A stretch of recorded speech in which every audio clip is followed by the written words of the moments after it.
Josefine Ortiz. Okay, so we decided to do beauty standards in our society. So Josephine and I are both literature and writing majors, and a lot of the time in our field we get into question other aspects of society, and that encompasses things that we talk about in this class.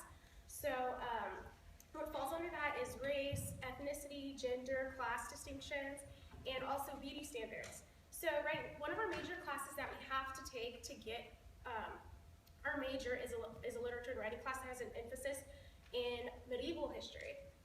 So we're interested in femininity and like how that has a correlation between these beauty standards.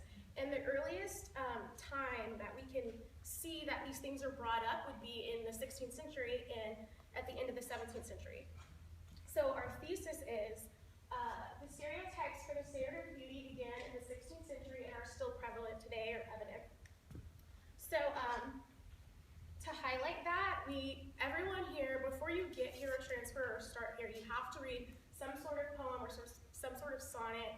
And one of the most famous sonneteers is Shakespeare. So this poem, Sonnet 130, is a part of a sonnet sequence. So this is like one of the first poems that we can see that they're like, this is what's beautiful and this is what's not.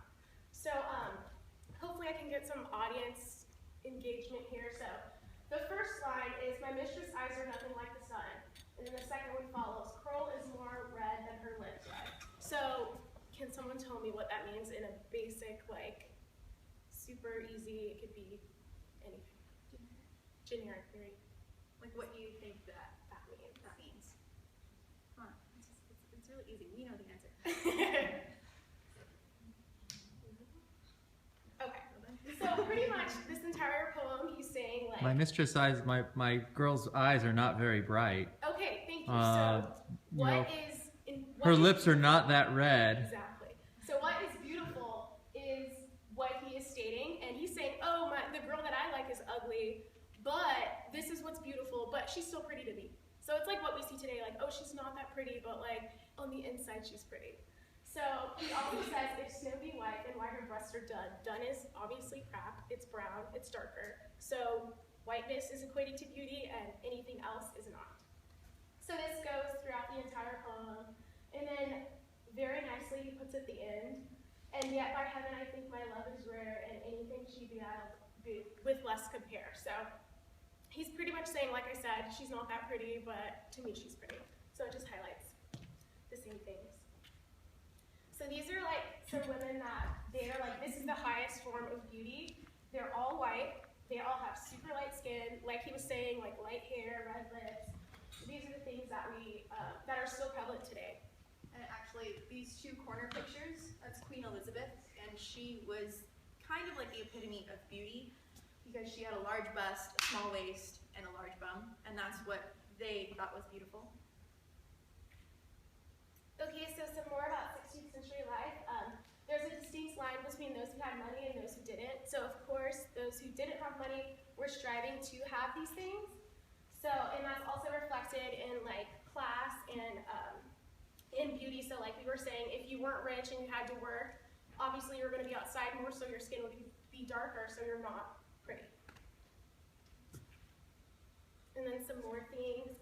So this is like some fashion stuff. So like fair skin, full lips, fair hair, blonde.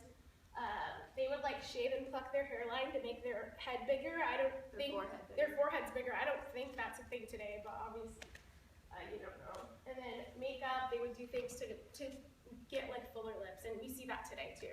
And kind of just a little bit more detail, with their makeup, they would paint their faces and their necks, and any kind of showing skin, they would paint it white, and then on their chests and their necks, they would paint blue veins to make themselves look paler, because paleness was the, like, yeah, the main beauty standard. The pale you were, the beautiful you were, the more beautiful you were.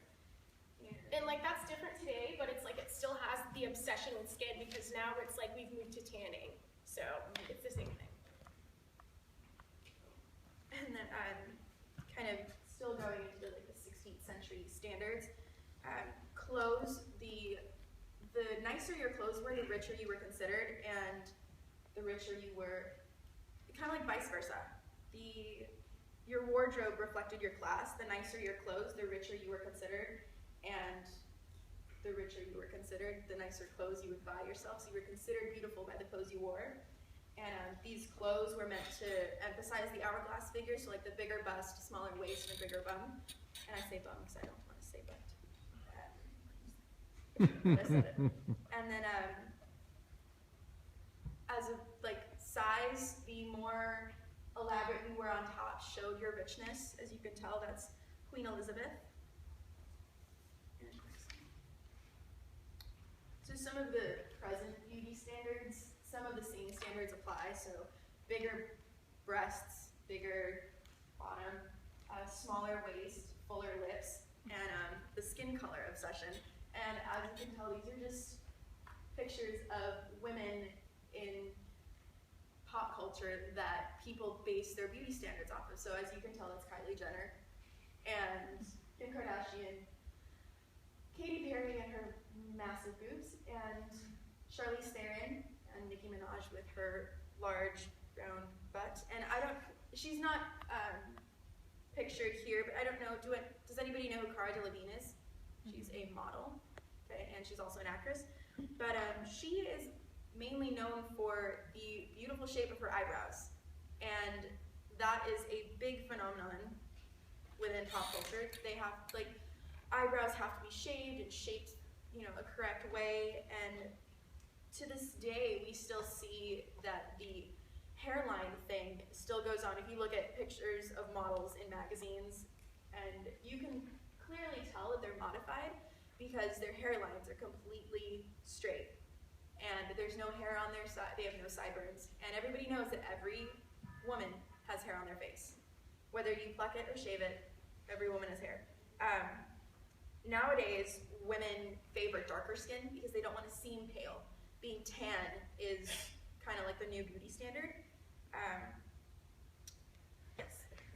And this just also goes to show how important beauty is. It's important in all cultures, but in our culture it's really emphasized. Kylie Jenner and Kim Kardashian, they have no talent except for they're business minded. They get that from their mom or whatever. But it just goes to show how important beauty is in regards to other things. Oh, okay, so our summary is just women who are relevant in film, and it should say film and pop culture today, are women who fit these standards. Or not, actually I should say some of the women fit these standards. So the standards that came from the 16th century or that we found started in the 16th century are kind of, as we said in our thesis, they're still evident today because we see women striving to be skinnier or have skinnier waists, have bigger butts, have bigger breasts. Yeah, that's it. Josefine Ortiz. Essen Sanders. And you.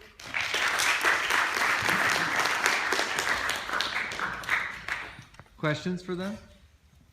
Don't worry, you don't need to get into a debate. Just anything about what they said? Oh, come on. You can ask a question. No, question, not necessarily a critique.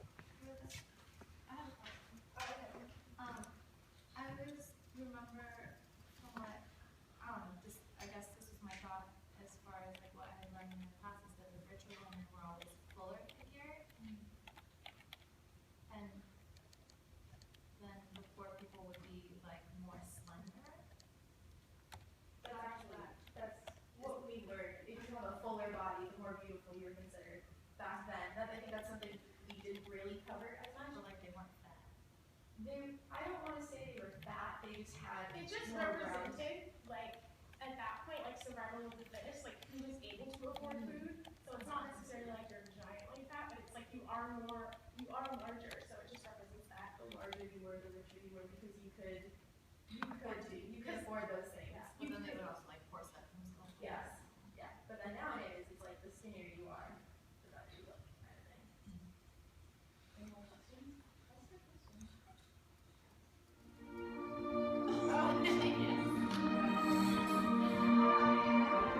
My mistress' eyes found nothing like the sun.